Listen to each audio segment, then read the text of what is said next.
Bueno, es un gusto volver a convocar en nuestro programa a Marcelo Rougier, doctor en Historia, investigador del CONICET, profesor de la Universidad de Buenos Aires, ha escrito numerosos libros, no los vamos a mencionar porque son muchísimos, pero bueno, junto a un equipo de académicos, viene trabajando desde hace años sobre, bueno, el desarrollo, la producción en Argentina.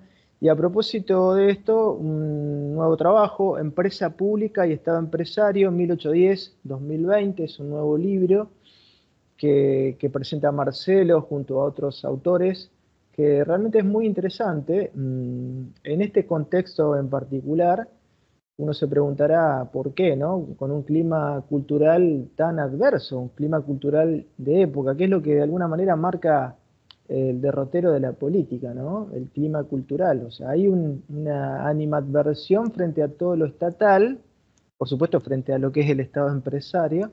¿Por qué? Porque venimos de muchas contradicciones, de alguna manera venimos de 50 años de una Argentina que se está cayendo, esto es una realidad.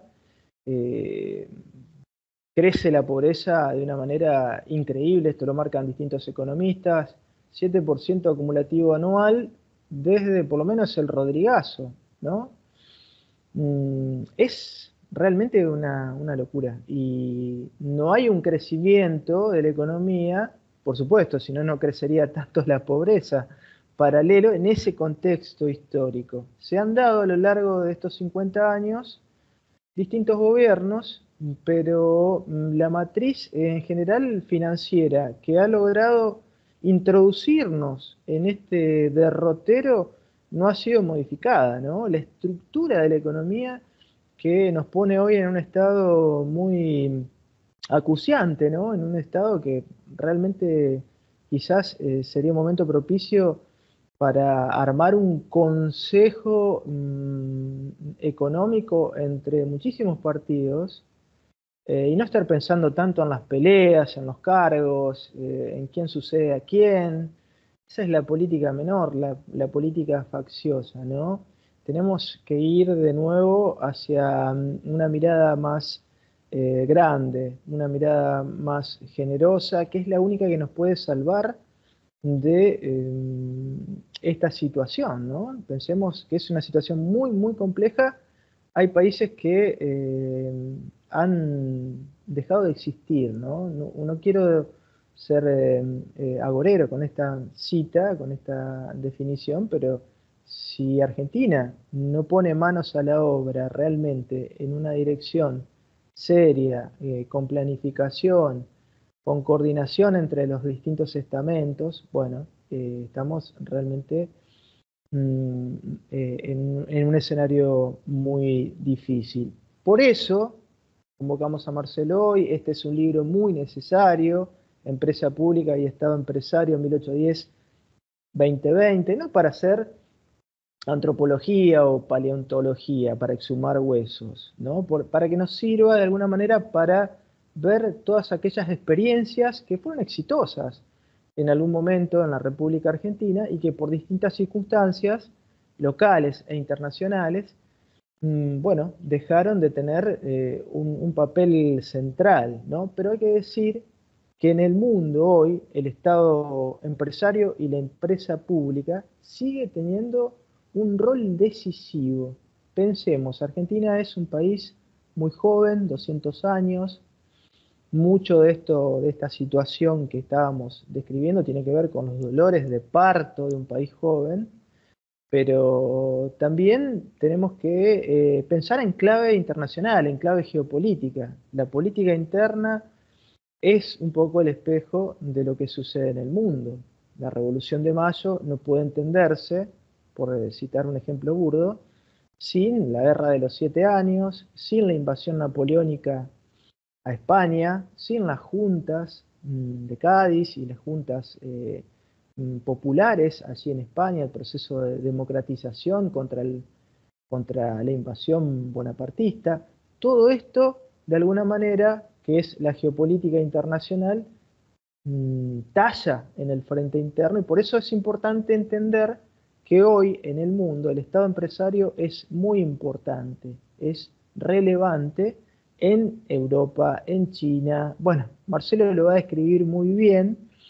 Decíamos, 50 años con una estadística muy negativa para la República Argentina.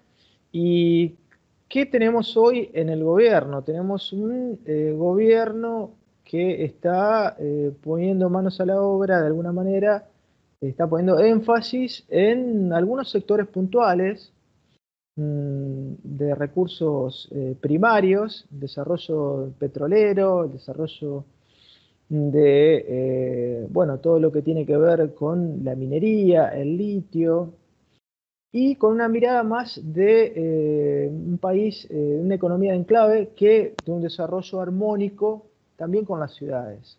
Uno tendría que preguntarse si este modelo que impulsa Milei sirve para contener a casi 50 millones de habitantes. ¿Qué va a pasar con las ciudades? ¿Vamos a importar el modelo Bukele para resolver la falta de desocupación? O de alguna manera nos ponemos a mirar qué es lo que hizo Argentina a nivel de organización estatal, como lo está planteando este libro, y qué es lo que está haciendo el mundo en este sentido. Marcelo, ¿cómo estás? Perdón por la introducción larga, pero me parecía de alguna manera un poco necesario poner un cierto marco para esta charla.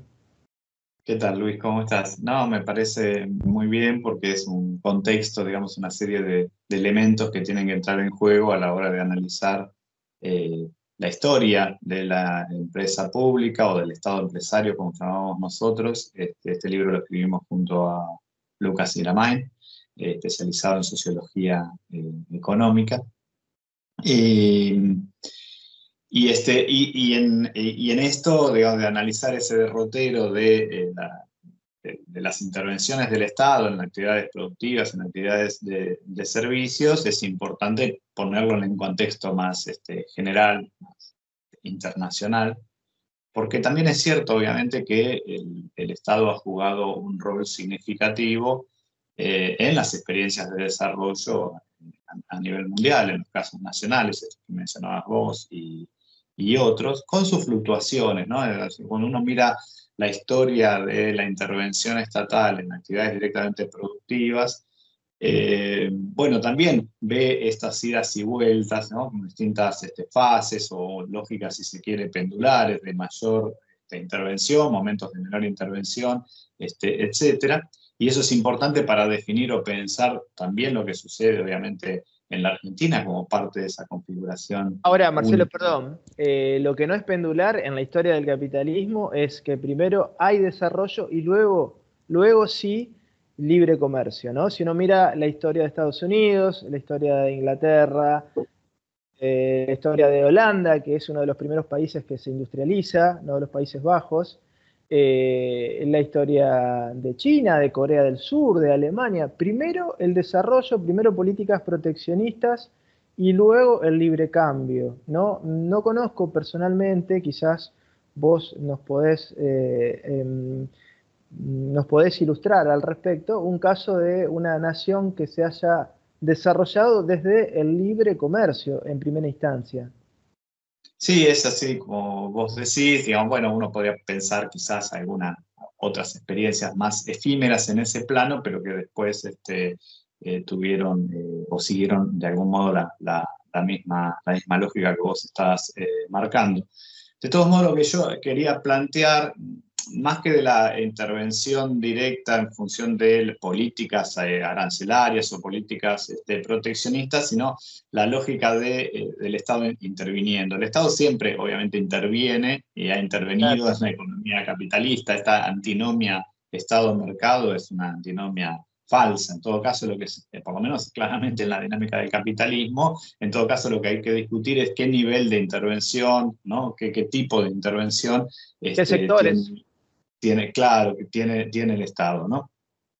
Eh, en la situación actual, como vos bien marcabas, se asiste, digamos, a un reposicionamiento muy, pero muy importante del Estado, no solo en términos de políticas, no solo en términos de políticas industriales, ha reaparecido la política industrial y la discusión sobre la política industrial en el escenario internacional, sino también del Estado como emprendedor, del Estado como un activo actor dentro de los procesos productivos, etc. Y esto, digamos, tiene, yo diría que su punto de partida, si bien nunca dejó de serlo, digamos, su punto de partida en términos de mayor desarrollo a partir de la crisis del 2008. Muchas veces esos procesos de intervención a nivel general están Claro. vinculados a procesos de crisis, porque precisamente lo que se está marcando es que ese mercado no funciona, que hay fallas, y en esas fallas del mercado, o para resolver esas fallas, es necesaria la intervención del Estado. Algo similar había sucedido en el contexto de los años 30, ¿no? Eso te iba a decir, Marcelo, Argentina parte de ese proceso, ¿no? La industrialización. Exacto. Pero digo, eso empieza a discutirse con la crisis del 2008 a nivel global y se refuerza notablemente en el contexto de la última pandemia, ¿no? O sea, la pandemia también refuerza la idea de un Estado que interviene en múltiples actividades, que regula, etcétera, y que se transforma en productor o que le asigna un rol clave como productor. Pero además porque el escenario internacional es un escenario complejo desde el punto de vista geopolítico, desde el punto de vista hasta bélico, digo, ¿no? Para, para pensar que hoy tenemos una guerra, varias guerras, pero digamos una muy importante. Ambiental, perdón, Marcelo, también ambiental, porque me parece que tenemos que unir esa dimensión al pensamiento económico, ¿no? La dimensión ambiental, porque es un mundo que también está en crisis en ese sentido. Absolutamente. Y eso reclama, ¿no? Una intervención estatal más decidida. Y no es casualidad que en los últimos años hayan aparecido varios estudios académicos, teóricos, etcétera, que reconocen la intervención del Estado en el más largo plazo para los desarrollos tecnológicos, para los desarrollos científicos y cómo estos desarrollos impulsados por el Estado dieron origen luego a otros emprendimientos privados y desarrollos también a su vez tecnológicos como Internet, área satelital, etcétera, ¿no? Es decir, aparecieron estudios que recogieron un poco las experiencias estatales o la importancia del Estado, al menos en las inversiones iniciales, en las inversiones de riesgo, en el desarrollo científico, que luego se transmutan al conjunto de las actividades productivas de los sectores privados, ¿no? Es decir, como un reconocimiento. Todo esto que estoy diciendo, de algún modo, está en contramano con la discusión que está apareciendo en la Argentina, más que con la discusión, porque no, tampoco hay una gran discusión, sino con las políticas que se están desarrollando en la Argentina con el gobierno de Milei, ¿no? Es decir, un poco esta idea de crítica al Estado tan feroz, tan brutal, digamos, ¿no? Se identifica al Estado con todos los males de la sociedad argentina, que Lo que se pasa, asocian. Marcelo, perdón, lo que pasa es que también toda mentira se basa en una media verdad, ¿no? Y la realidad es que hay un discurso anti-Estado también basado en que una de las cuestiones centrales, me parece, ¿no? Que lo hemos charlado en otra oportunidad, hace 50 años que el sector privado no tiene condiciones, sobre todo el sector industrial, ¿no? Que es el más dinámico en este sentido, en materia de empleo, o uno de los más dinámicos, no tiene las condiciones necesarias para generar empleo, ¿no? Privado, el sector industrial, por ejemplo. Entonces, tenemos una dirigencia que ha optado centralmente y ha engrosado el empleo público, en algunas áreas con un sentido, con una buena intención y con necesidades a cubrir, y en otras no, hay que decirlo claramente. O sea, entonces, uno como dirigente o la dirigencia en sí debería poner el foco en la creación de empleo privado, ¿no? Digamos, a ver cómo resolvemos la coyuntura y vamos atando y vamos poniendo parches. Bueno, esto también genera estos discursos como el de Milei, Marcelo. No, desde ya.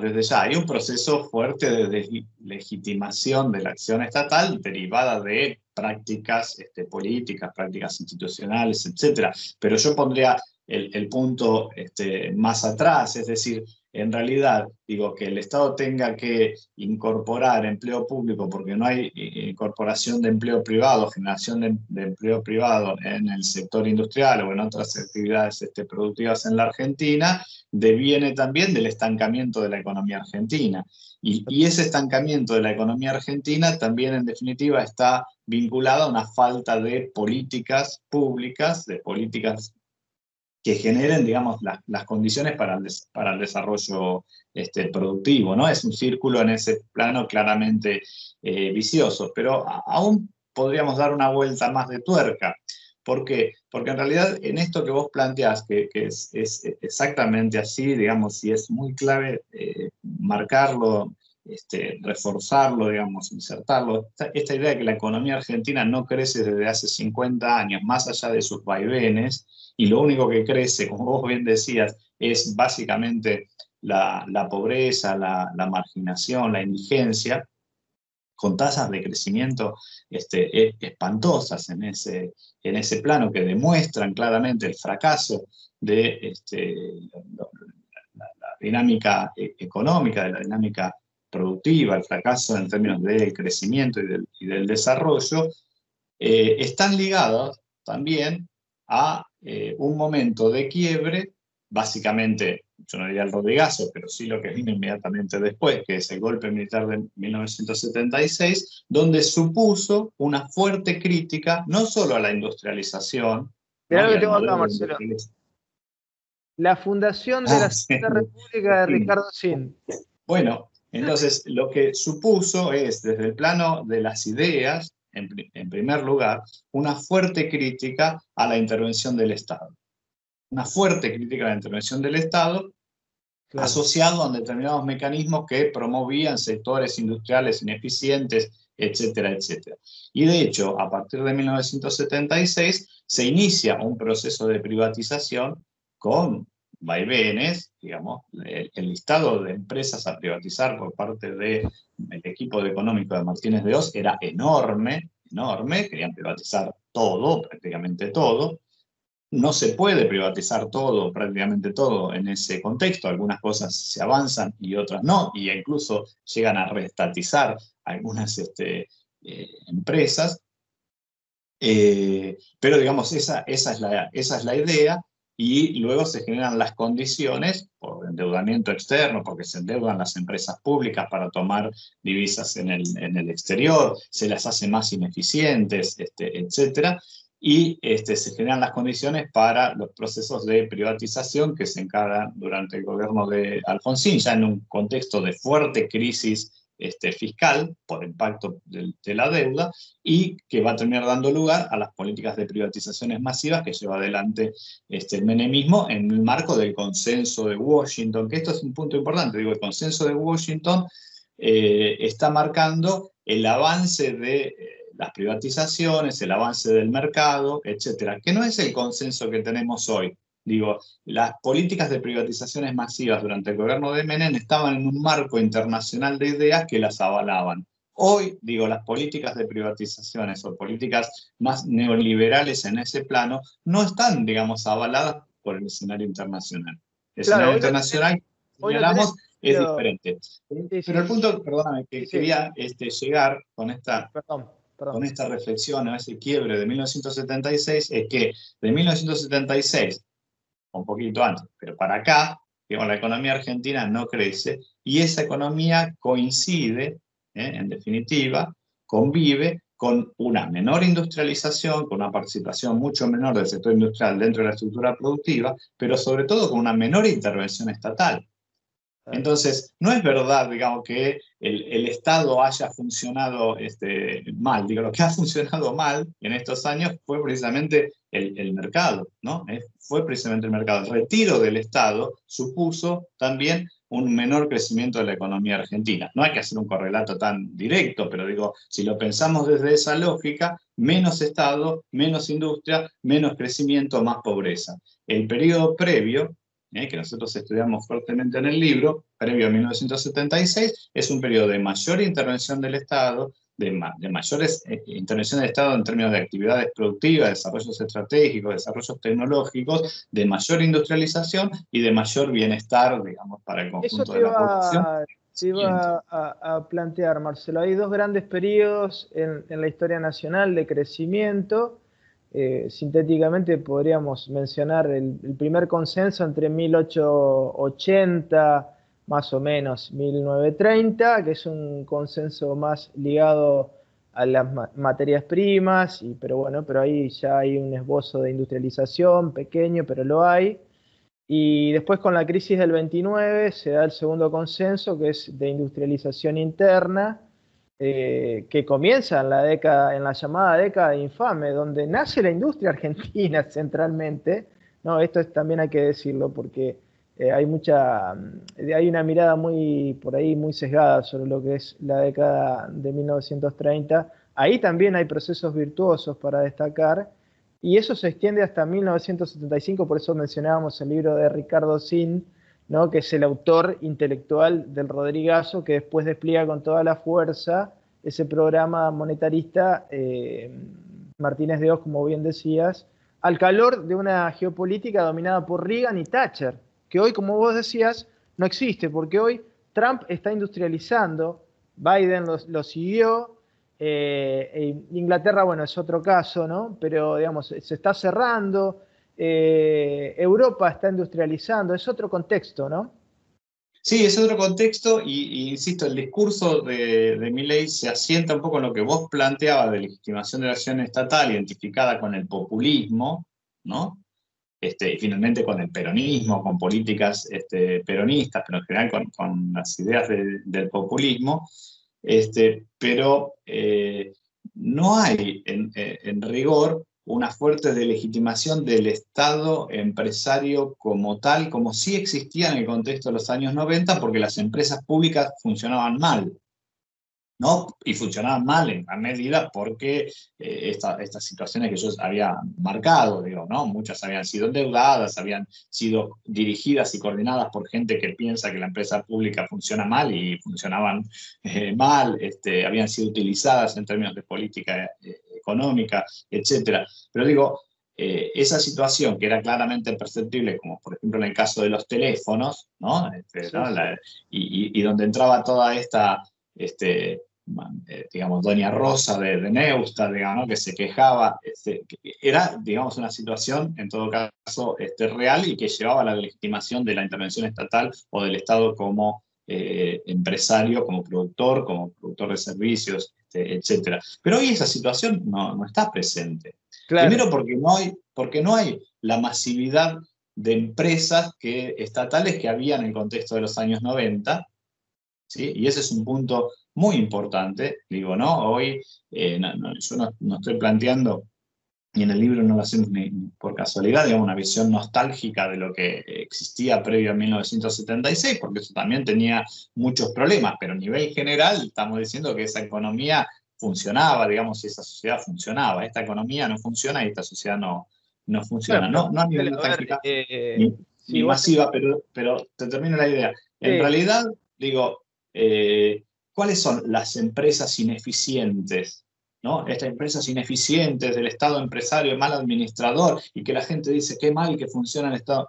No, porque son muy pocas las empresas públicas, en claro, rigor, que existen en la Argentina. Lo que hay es otra cosa que decir vos, empleo público, en la administración y todo, pero no en las empresas públicas en sí. ¿Qué es ineficiente? INVAP es ineficiente, ARSAT es ineficiente, YPF es ineficiente, pero se las quiere privatizar. El Banco Nación es ineficiente, pero se lo quiere privatizar. Siempre se ponen en los listados. Es decir, en realidad no hay un argumento desde ese plano de que funcionan mal como para pensar. Y si hay otras que no son tan eficientes, pero que cumplen un rol estratégico desde el punto de vista social o estratégico desde el punto de vista regional o productivo, como puede ser el caso de Aerolíneas Argentinas, ¿sí? De conector de determinadas regiones y zonas, etcétera, puede ser que no den ganancias, pero no hay que pensar a las empresas públicas de la lógica de la ganancia del sector como se piensa el sector privado. La eficiencia de la empresa pública es que pueda brindar los servicios y quizás se pueda financiar con los resultados positivos que tienen otras empresas públicas, como por ejemplo el caso de YPF, ¿no? Entonces digo, hoy no existe esta situación de ineficiencia de las empresas públicas. Primero, son muchas menos, son muy pocas a nivel nacional y hay otras a nivel provincial. Habrá algunas que sí, que funcionan mal, digo, habrá que revisarlas en todo caso, ¿no? Pero digo, no es que la sociedad dice qué mal que funcionan las empresas públicas como si existían en el contexto de los años 90. Me parece Claro. que la cuestión del Estado mal administrador, del Estado mal administrador per se, digamos que no puede, está, en estas circunstancias está muy forzado y está asociado a esta otra cuestión que vos bien planteabas de políticas populistas, de políticas que han generado, digamos, condiciones de irritabilidad para buena parte de la población y que permita que cuaje de algún modo el discurso liberal, ¿no? Claro, claro, claro. O sea, digamos, hay un sector muy amplio de la población, Marcelo, que no accede al empleo. Hasta se podría decir que quien accede al empleo en Argentina público es un privilegiado, ¿no? Porque la gran masa de los ciudadanos argentinos está, digamos, viviendo del empleo informal, que sigue creciendo de manera muy importante en la República Argentina. Es una economía en negro enorme la que se Bueno, ha... eso te impacta en múltiples situaciones, incluso obviamente en la situación fiscal y en la posibilidad de sostener el sistema previsional, Claro, etcétera. ¿No? Hay una gran distorsión en ese plano, digo, pero el accionar concreto de las empresas públicas que existen, digo, no me parece que estén claramente cuestionadas. En sí, un marco más general de un discurso liberal o neoliberal extremo, digamos, entran las empresas públicas también, pero digo, entran las empresas públicas porque hay sectores privados, extranjeros, locales, que quieren meterse precisamente en esos negocios, o hay acuerdos para que entren en esos negocios. Algo que también sucedió en el contexto de los años 90, pero no bueno, por la vos hablabas, ineficiencia sí, en sí, sí de esas empresas, ¿no? vos hablabas del Banco Nación y es un bocado que están buscando los grandes grupos financieros como BlackRock, ¿no? Que Sí, está ahí claro. merodeando, que de alguna manera el control de un banco como el Banco Nación define qué podés producir y qué no podés producir en gran Bueno, parte. pero que ahí tenés, el Banco Nación es una institución, primero, muy antigua, desde 1891, en el marco de ese modelo agroexportador, ¿sí? Que tenía algunas intervenciones empresariales selectivas y básicamente en el sector financiero podemos comentarlo, pero digo, rápidamente se transformó en el principal banco, la principal institución financiera de la Argentina, incluso previo a la creación del Banco Central, cumpliendo funciones de prestamista en última instancia para evitar crisis, etcétera. Y es una institución clave para la dinámica productiva de la Argentina, en su Totalmente. momento para el sector comercial, para el sector productivo agropecuario fundamentalmente, y para también las agroindustrias y el sector industrial, hasta que se creó otra institución pública financiera en los años 40, que fue el Banco Industrial, luego Banco Nacional de Desarrollo, que alguna vez también planteamos, ¿no? Y que precisamente en el contexto de los años 90 fue liquidado, ¿no? Pero ha sido a lo largo de la historia, ¿sí? Una institución central, clave, que ha permitido el desarrollo regional, desarrollo de sectores productivos, los pequeños campesinos, digamos, o propietarios rurales, chacareros, que han podido beneficiarse de los créditos frente a situaciones climáticas adversas o plagas, etcétera. Digo, el papel que ha cumplido el Banco Nación y sigue cumpliendo hoy dentro del sistema financiero es central, ¿no? Entonces digo, nadie puede desconocer eso. En todo caso, lo que hay que hacer es reponerlo en su dimensión histórica y repensarlo Bueno, para pensar en situaciones en actuales. ese terreno vamos a entrar, Marcelo, vamos a entrar directamente en el contenido del libro. Ya dijimos que la experiencia de los últimos 50 años de la política argentina en materia económica, porque la política es la que determina la economía, ¿no? En todo caso, ha sido mala, realmente mala, ha tenido digamos, un resultado malísimo para los intereses de la nación, del país y para su población. Ahora, ¿qué sucedió antes? Lo que sucedió antes, como se lo denigra hoy, ¿es real que ha sido malo? Si uno ve la estadística, cómo estaba Argentina al final de la última sustitución de importaciones, y uno tendría que decir que teníamos un 4% de pobreza, 3% de desocupación aproximadamente.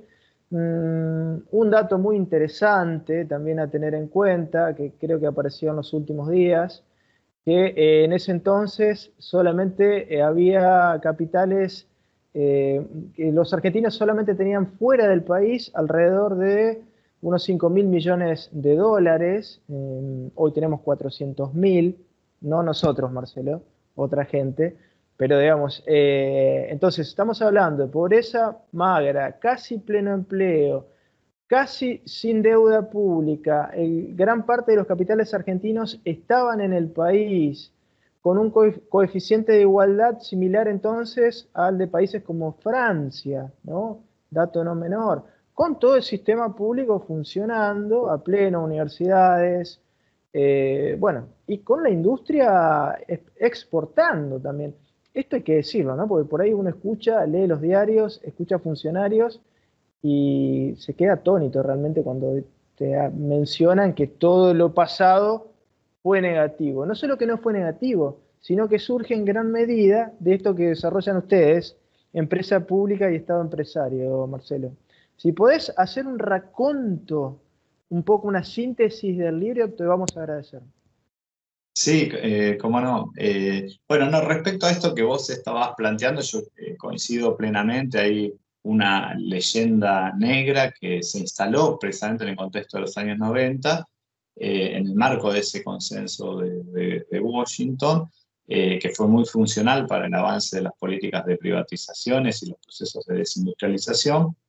Y esa leyenda negra es respecto a la ineficiencia o el mal funcionamiento de la economía en general latinoamericana y argentina en los años previos, que está asociado al proceso de industrialización, pensando que todo era una industria ineficiente, como vos decís, tenía competitividad y capacidad exportadora, pero además, digamos, asociada a las políticas públicas, porque esa industria había sido estimulada, impulsada, desarrollada por el Estado, ¿no es cierto? Entonces, ahí se instala esa leyenda negra, que es un poco lo que hay que revertir, insisto, sin llevar a una situación nostálgica de pensar que todo era maravilloso, porque era un contexto, al menos en la Argentina, desde el punto de vista institucional y político, bien complejo, que suponía, ¿no?, dificultades para la dinámica institucional, la proscripción del peronismo, la violencia, etcétera, ¿no? Hay muchas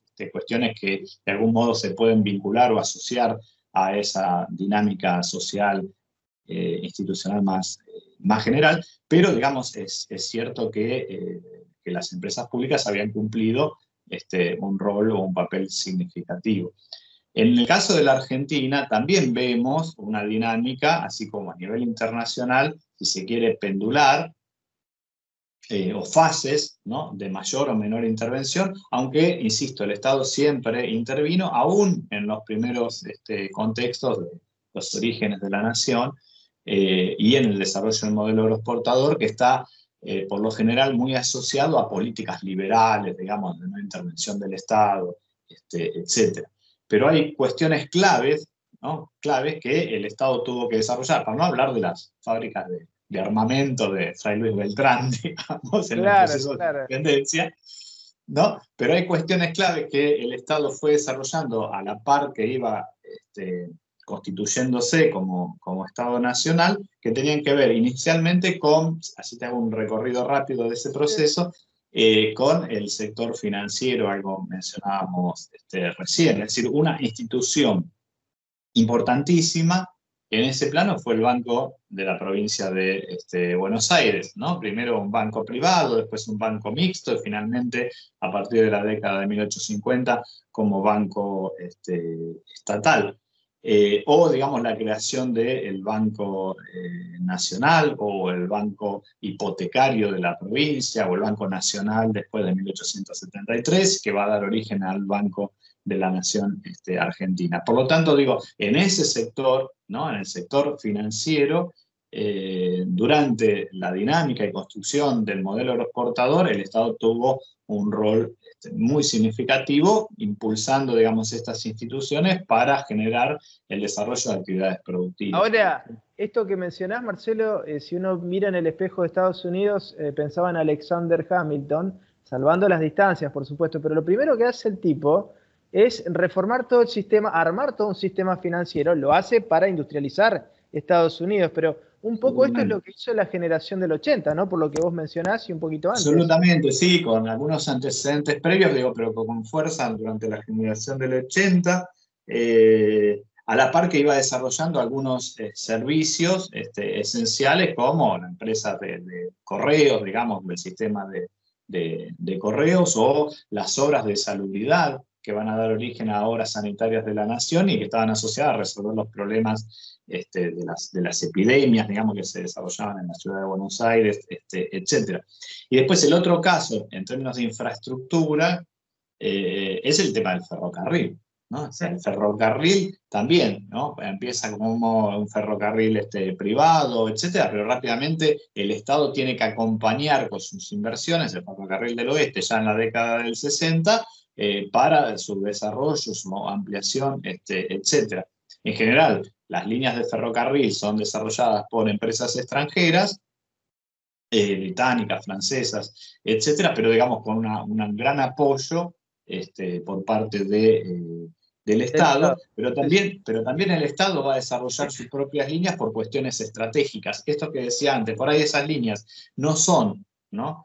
Rentables en términos de la eficiencia, no las iban a tomar las empresas extranjeras, pero las hace el Estado porque son estratégicas para dar soberanía, para conectar ciudades, etcétera, ¿no? Y ahí surge la Administración General de Ferrocarriles, por ejemplo, en 1909, que tiene esta lógica de fomento. Y un dato significativo que a veces se soslaya es que todavía hacia 1940 el 30% de las líneas férreas de la Argentina está en manos del Estado, de una empresa estatal de ferrocarriles, ¿no? Después directamente van a pasar a mano del Estado el conjunto de esas empresas. Entonces, otra vez, el ferrocarril cumple un rol fundamental en el desarrollo de las actividades productivas vinculadas inicialmente a la dinámica del modelo agroexportador y están, digamos, apalancadas o desarrolladas directamente por el Estado, ¿no? Inclusive, Marcelo, en las provincias, porque estando aquí en Santa Fe, te cuento una anécdota muy breve, o la aporto.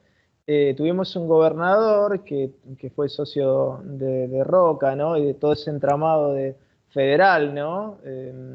Que expresa el roquismo. Nuestro gobernador, hacia 1880, impulsa una línea ferroviaria desde la ciudad de Santa Fe hasta Rafaela, ¿no? Que no estaba contemplada originariamente. Lo hace el Estado. Sí, los estados provinciales llevan una gran cantidad de iniciativas en ese plano, precisamente porque, bueno, son importantes o claves para determinados desarrollos productivos o conexiones, aunque no necesariamente son líneas rentables, ¿no? Entonces, otra vez me parece que hay que cambiar un poco la lógica de cómo pensar a las empresas públicas. Bueno, después de este primer proceso de intervención dentro de la dinámica del modelo agroexportador más tradicional, comienza o se puede identificar una nueva etapa, sobre todo después de la Primera Guerra Mundial. Seguimos dentro del modelo agroexportador, pero aparecen otras ideas que están más vinculadas al nacionalismo económico, que las tiene el irigoyenismo, pero que también lo tienen otros grupos nacionalistas, incluso también los militares, en ese contexto, y que promueven una mayor intervención estatal. Si la intervención estatal no solo es parte de situaciones concretas vinculadas a demandas específicas de sectores o algún problema, como era, por ejemplo, el problema de las epidemias, etcétera, como mencioné antes, sino también de concepciones más de tipo ideológicas, ¿no? Y esa segunda etapa, a partir de la guerra, básicamente en el contexto de los años 20, tiene algunos hitos significativos. Quizás el más importante sea la creación de yacimientos petrolíferos fiscales, que va a ser la empresa emblemática de empresa pública en la Argentina y la empresa más grande de la Argentina durante décadas, ¿no es cierto? Entonces allí aparece una idea vinculada al nacionalismo económico. El Estado tiene que hacerse cargo de esta actividad productiva porque tiene que regular ese mercado, que es un mercado, digamos, nuevo. De hecho, es la primera empresa pública a nivel mundial en el sector petrolero. Es un mercado absolutamente nuevo, tiene que de algún modo regular y ser árbitro frente a las empresas extranjeras en el sector, y allí atrás están los militares, y está Mosconi en particular, que empiezan a pensar en la necesidad del desarrollo de algunas actividades estatales vinculadas a la idea de la defensa nacional, todavía no expresado de este modo, pero sí del bastarse a sí mismo, que expresa Alvear en algún discurso incluso, Ahora, de no depender precisamente del abastecimiento externo por cuestiones vinculadas a geopolítica, vinculadas a la defensa, por situaciones de... Esto es un aprendizaje de lo que ha sucedido con la Primera Guerra Mundial a nivel internacional y también por los impactos que ella ha tenido en términos de la posibilidad de aprovisionarse de determinados insumos para la economía local. ¿Me ibas a decir algo, Luis? te iba a decir que inclusive, y lo hemos charlado en otra oportunidad, fíjate vos que mencionabas a Irigoyen y a Mosconi, y el punto de anclaje inicial también es Roca, ¿no? Con todas las contradicciones que uno puede marcarle al roquismo. Lo que pasa es que el roquismo hoy ha sufrido tanta propaganda en contra. También tiene gran descrédito como la empresa pública casi. Claro, claro, claro. O sea, ha sufrido a la nación, que era de Mitre, su enemigo acérrimo, y lo sigue sufriendo, pero también ha sufrido el hostigamiento de otros sectores que tienen un pensamiento, por así decirlo, más antinacional, ¿no? Bueno, hay que decir que es Roca, a través de Riccieri, el que impulsa la escuela prusiana en el ejército. Es una concepción donde para defender la soberanía, pensemos que lo que hace el roquismo es encarar un proceso de unidad nacional a partir de vencer al mitrismo, ¿no? El mitrismo era un partido más secesionista, más regionalista, ¿no? Era Buenos Aires, ¿no? Lo que hace el roquismo es tratar de armar un Estado-nación con el espejo bismarquiano, ¿no? De lo que estaba sucediendo en Europa. Salvando las distancias. Y allí, en el roquismo, también surge esta concepción en que se traslada al ejército, como bien mencionabas, y que, bueno, donde el desarrollo de la soberanía también depende de áreas económicas determinadas que a veces no desarrolla el capital privado. Entonces, por eso interviene el Estado a través del ejército con Mosconi, como mencionabas, en YPF, y después se va a dar con Sabio, con el Brigadier San Martín. La escuela prusiana nace en el roquismo, Marcelo, y Irigoyen incluso es parte del partido roquista, es un desprendimiento del roquismo, ¿no? Así es. Entonces, siempre tendemos como a cortar, ¿viste?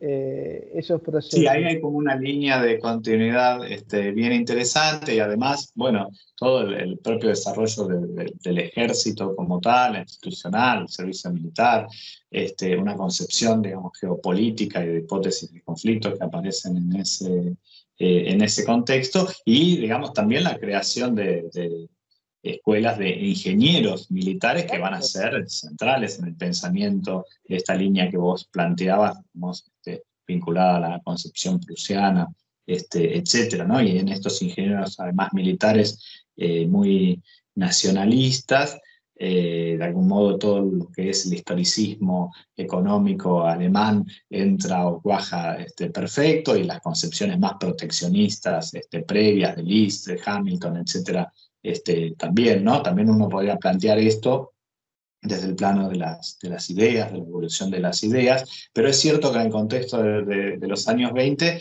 está instalado el nacionalismo económico, decíamos el irigoyenismo, el radicalismo lo tiene incluso Alvear también, lo tienen sus asesores económicos, lo tiene Alejandro Bunge, y después algunas posiciones más nacionalistas, más extremas, que se expresan en ese contexto, que empiezan a ser muy críticos del capital extranjero, de los monopolios, etcétera, que después van a dar lugar a estas posiciones estilo Forja en el contexto de los años 30, y que si bien no son estatistas en principio, digamos, en esta lucha contra el capital extranjero, los monopolios, la exacción que significa el capital extranjero, van a reposicionar el Estado en algunos sectores, o al menos algunos sectores considerados estratégicos. En los años 20 incluso claro, se establece una ley militar secreta para el desarrollo de actividades productivas del sector militar,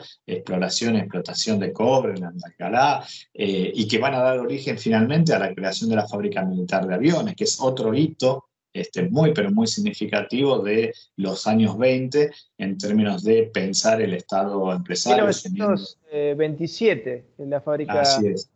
Así es, asumiendo, digamos, funciones en ese rol, digamos, por ahí inicialmente limitado, pero que después va a ir sumando actividades y proyección, bueno, ni que hablar que va a desarrollar, Ahora, digamos, fíjate, Marcelo, que en los años 40, ya durante la experiencia del peronismo, y un montón de desarrollo. Antes, ¿no? Y Sabio con las fábricas militares en los 30. Sí, bueno, ese es el contexto de los años 30.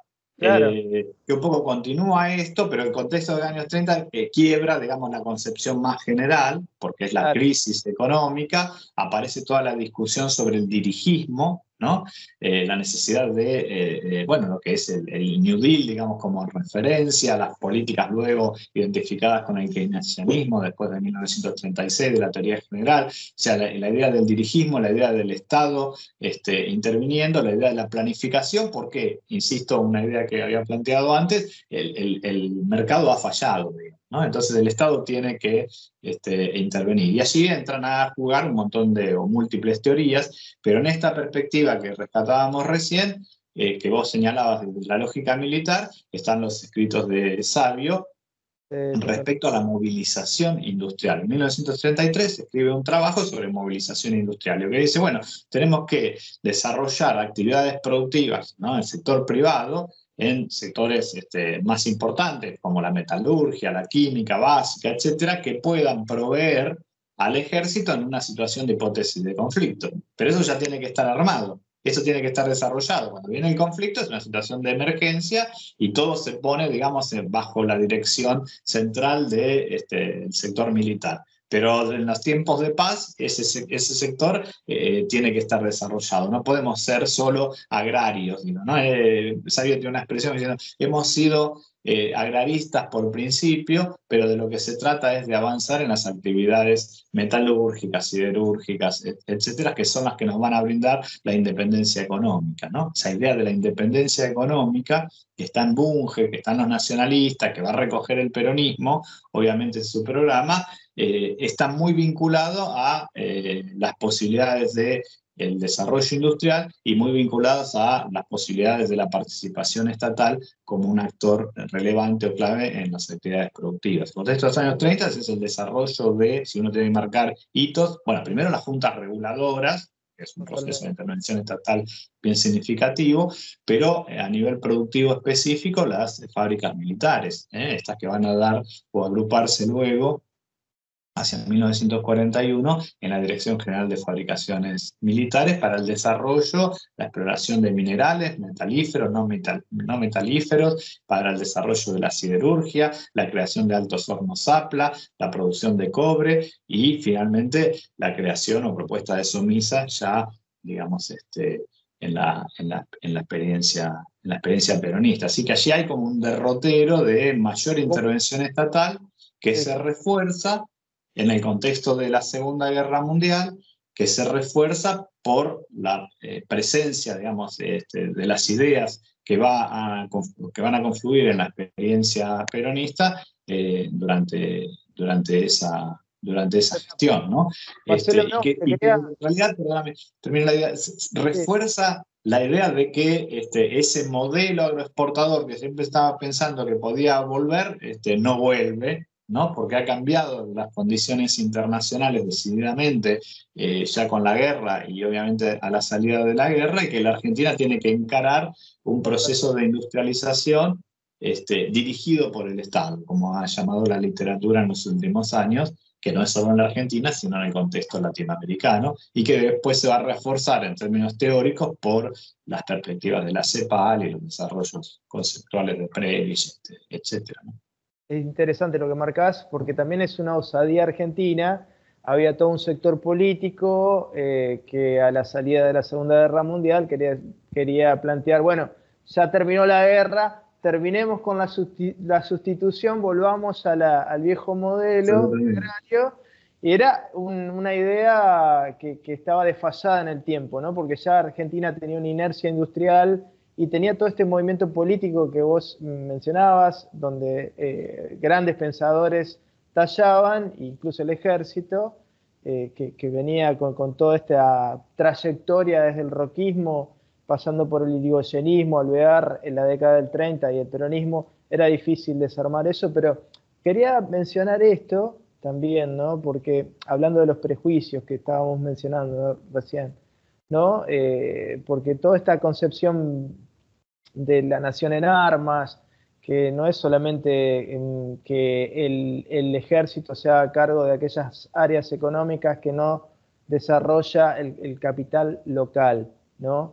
Sino que también, digamos, la economía del país sea una economía sana, y eso es una forma de defender tu soberanía, ¿no? Es una forma de defenderla en el tiempo, no solamente prepararte para la guerra, sino en la paz.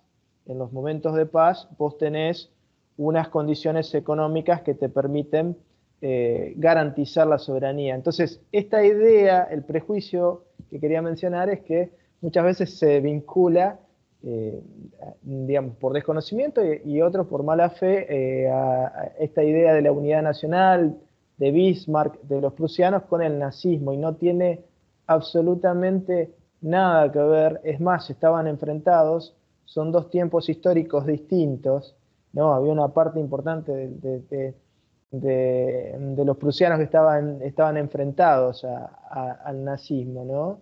Y el otro prejuicio que me parece importante también a la hora de entender el estudio del Estado, el rol del Estado y del capitalismo nacional, es un poco esto que marcó Lenin en la Segunda Internacional, ¿no? La diferenciación entre capitalismo opresivo y capitalismo oprimido, ¿no? Los países opresores y los países oprimidos. O sea, para estudiar los desarrollos, sobre todo en Latinoamérica, tenemos que entender que no estamos hablando del capitalismo alemán. Eso brinda, tal cual, eso brinda un marco de reflexión que permite después pensar en alternativas, que permite pensar, digamos, las formas de resolver el desarrollo en este tipo de países, y donde se le asigna un rol importante al Claro. Estado.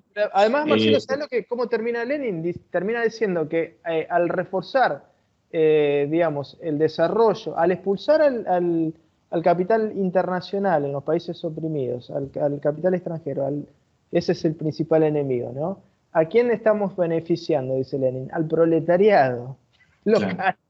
Claro. Fíjate vos, Marcelo, es increíble, ¿no? Y muchas veces uno tiene que lidiar con una concepción que dice, no, el capitalismo latinoamericano es el mismo capitalismo que el capitalismo estadounidense o alemán. Nada que ver. Bueno, no. Y bueno, Perón va a recoger esa idea, dándole su vuelta a la lógica más de la armonía de clases y evitar el conflicto, pero él plantea, digamos, en el año 44, que el capital internacional es frío y inhumano, digamos, ¿no? Claro. Y hay que diferenciarlo del del capital patrimonial, llama él, que es el capital nacional, que está en función de un proyecto nacional, de la justicia social, digamos que no se enfrenta, en definitiva, que colabora, digamos, con el desarrollo armónico de la sociedad, etcétera, ¿no? Todas esas ideas se están dando vueltas en ese contexto y por eso es que le van a asignar un rol bien importante al Estado, porque yo diría que ya con el peronismo hay un avance a través del Estado, sobre todo muy fuerte en el sector financiero, que va a orientar mucho de la política económica del peronismo con la nacionalización del Banco Central. Habíamos dicho que se había creado el Banco Industrial en el año 44, pero es parte también de ese mismo proceso, con la nacionalización del comercio de los depósitos primero, con la nacionalización del comercio exterior, la creación del IAPI, con, digamos, nuevos organismos que van a regular la actividad aseguradora, precisamente que estaba en manos, sobre todo lo que eran los reaseguros, en manos de compañías extranjeras, o, digamos, nuevos organismos como el IMIM, que va a regular el mercado de valores, los títulos públicos, pero también va a tener intervención en los valores privados. Es decir, ahí se reconfigura, se crea un sistema del Banco Central donde se incorpora al Banco Nación, al Banco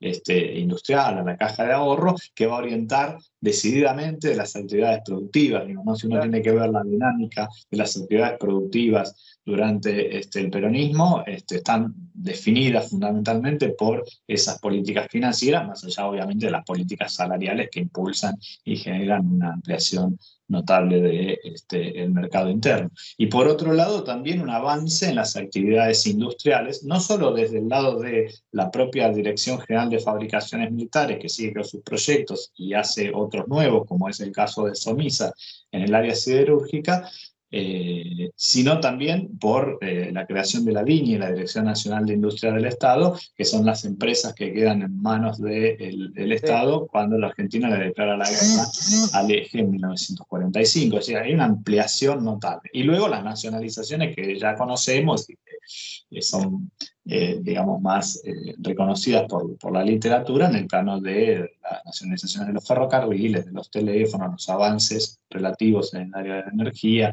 etcétera, ¿no? Entonces, ahí hay una ampliación notable del Estado empresario que es funcional para esa dinámica que va a adquirir la economía argentina durante los años del peronismo, pero que va a ser otra vez cuestionada, digo, para marcar otra etapa, a partir de 1955, pero no de plano, yo diría no de plano. Si no. Lo que se va a cuestionar no es como se cuestiona ahora, digamos, ¿no?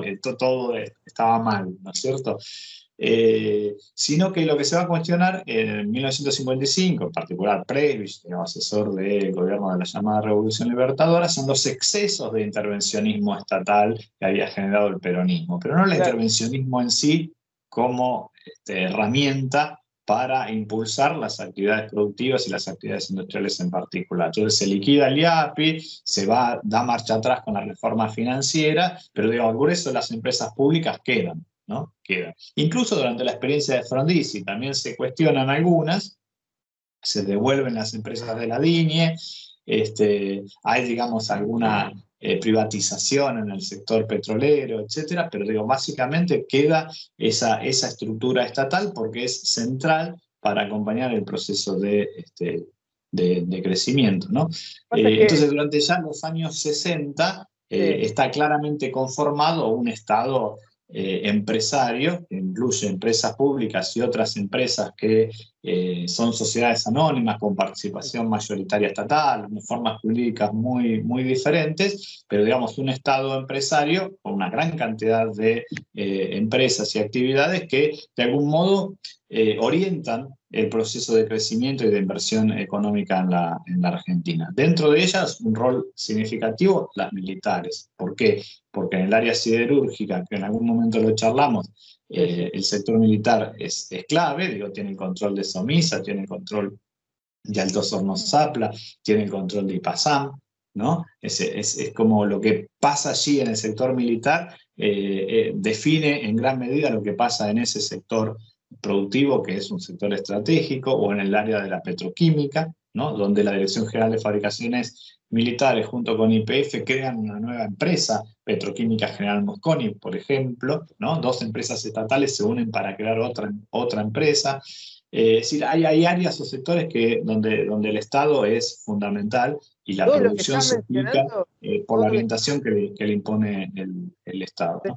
todo lo que estás mencionando respecto a esa etapa de Frondizi, que ahora la vamos a seguir desarrollando porque de alguna manera es cuando empieza a madurar el fruto de lo iniciado en los años 30, ¿no? Pues quizás 64-74 es la etapa más brillante del capitalismo industrial argentino, ¿no? En un montón de sentidos. Eh, Se puede discutir esto, pero digo, te escuchábamos y uno no puede dejar de pensar en lo que sucede en Estados Unidos hoy, ¿no? Las Fuerzas Armadas de Estados Unidos son las que desarrollan en áreas como la informática, la petroquímica, la química, y todo eso luego se derrama en el sector privado. A eso tal cual me refería cuando decía, bueno, incluso hoy los desarrollos teóricos, conceptuales, están revalorizando precisamente esas Dale. experiencias. Por ahí para los historiadores no nos dicen mucho porque más o menos las conocíamos, ¿no? Pero hoy en la discusión internacional, los textos de Mazzucato, etcétera, están planteando esto que vos señalás. Decir, bueno, ojo que el Estado fue clave acá, financiando inversiones iniciales, que luego van al sector privado, se derraman, etcétera. Ni que hablar, digamos, de esto del complejo militar industrial en los Estados Unidos, ¿no? Con los desarrollos científicos, tecnológicos y cómo eso después va a impactar en múltiples actividades. Pero en el caso de la Argentina también funcionó algo similar. Una especie Claro. de complejo estatal privado, llamó en su momento Jorge Schwarzer, y yo diría, donde dentro de ese complejo estatal privado hay un núcleo duro que es el sector militar, que son las empresas militares que van a traccionar por su propia producción, generando productos, insumos para el sector privado, desarrollos tecnológicos que van a ser utilizados por el sector privado o por la propia demanda de las empresas estatales. Acá va a ser clave, por ejemplo, la demanda de YPF o la demanda de ferrocarriles para el desarrollo de sectores metalúrgicos, metalmecánicos, de envergadura, digamos, muy importantes, eficientes en los años siguientes, ¿no? Entonces, las empresas públicas, digo, para pensar en una situación más actual, si querés, y, digamos, reflexionar sobre las potencialidades, tienen, en términos generales, esta capacidad de dinamizar, de engarzar, digamos, su propia demanda con el sector privado, de impulsar al sector privado. O sea, no hay que pensarlas en su propia lógica, digamos, como productoras en sí mismas, sino, digamos, en esta capacidad que tienen de traccionar, de impulsar otros sectores, Esa ¿no? es la función Por central. supuesto, Esa es la función. claro, exacto, digo, para eso no necesitamos 1000 empresas públicas, ¿no?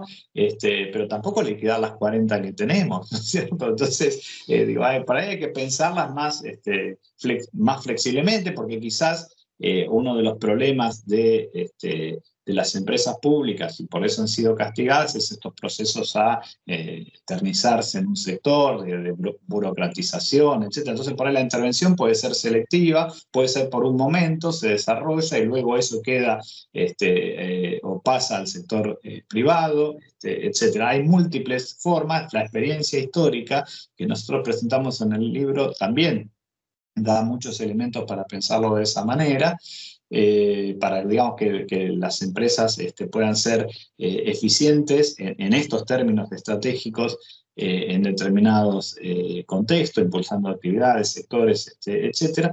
Ahora, yo diría, siempre hay que pensarlas en la lógica de un plan más general y estratégico de desarrollo de largo plazo, que es un poco lo que vos planteabas al principio, es decir, pensar una empresa pública aislada, digamos, no tiene mucho sentido si no la pensamos dentro de un plan más general de largo plazo que oriente, digamos, los destinos de la nación en un determinado sentido, en determinado desarrollo económico y social. Pero para eso, y ahí vuelvo un poco a lo que vos planteabas al principio, es necesario construir un consenso social, construir las instituciones y las capacidades para que pueda llevarse adelante en el largo plazo, sin estas fluctuaciones, ¿sí? Sin que venga un tipo y diga, bueno, ahora tiramos todo esto y empezamos de nuevo en otro sentido, ¿no? Hay cosas que deben quedar, que son políticas de Estado, y entre ellas creo que tienen un lugar muy importante en las empresas públicas o las capacidades productivas que puede generar el Estado. Sí, sí, sin dudas, Marcelo. Lo que no podemos perder de vista, como decías, es que todo este pensamiento que desarrolla el libro que ustedes redactaron junto a Lucas, es que todas estas personas que intervinieron en las empresas públicas y en el Estado empresario, en la planificación, presidentes, militares, distintos estamentos de la sociedad, lo hicieron en función del sueño, de construir el sueño de una nación, el sueño de un país, ¿no? Enfrente podríamos decir que hay gente que tiene el sueño de la no nación, también está, ¿no? Porque si alguien te habla de que es un topo en el Estado-nación, No, por supuesto, es porque claro. no cree que tenga que ver una nación. Entonces, no podemos perder esa perspectiva. Este libro que ustedes redactaron, trabajaron, realmente es muy valioso para pensar el país en función del sueño de un Estado-nación, ¿no? Que quizás es lo que tenemos que recuperar en esta hora, Marcelo. Así es, estoy totalmente de acuerdo con vos, me parece que esa es un poco la clave, digo, ¿no? Revalorizar en estas circunstancias, por eso parece un libro que está a contramano de lo que está sucediendo, pero insisto, lo que está a contramano de lo que está sucediendo a nivel internacional son este tipo de políticas y este tipo de discursos. Entonces, bucear un poco en la historia, que es un poco lo que nosotros hicimos, permite reposicionar esa discusión, entender de mejor manera la situación actual y pensar, ¿no? Aportar ideas para la construcción de una sociedad más justa, más igualitaria, vinculada al desarrollo económico. Y en ese sentido, insisto, me parece clave el papel que puede adquirir el Estado en general, como árbitro de las relaciones sociales, y el Estado en su capacidad productiva de servicios y de bienes. Marcelo Ruggier, doctor en Economía, historiador de la Universidad de Buenos Aires, el CONICET, especialista en desarrollo. La verdad es un gusto charlar siempre con vos sobre estos temas que vienen trabajando, estudiando denodadamente desde la academia. La seguimos en otro momento y mucha suerte con este nuevo libro. Bueno, muchas gracias, Luis. Siempre un gusto charlar con vos. Gracias. Un abrazo grande. Pedí tu préstamo personal para lo que vos quieras. Solicítalo por Home Banking, app o en nuestras sucursales. Te damos hasta 30 millones de pesos y devolvelo en hasta 60 meses. Banco Santa Fe. Acá, para vos. Cuando el agua pasa, hay vida. Hay relax. Hay progreso. Hidroplast. Redes e instalaciones domiciliarias e industriales. Sistemas de riego. Bombas y artículos para piscinas. Si es agua, pasa por Hidroplast. Francia 3020. Blas Pareras 6498.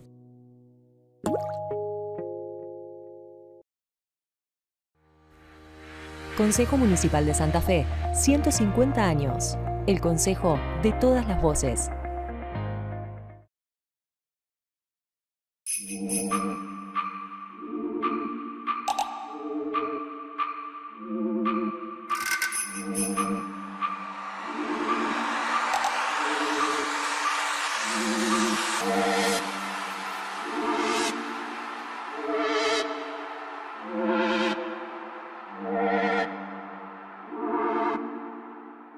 Thank you.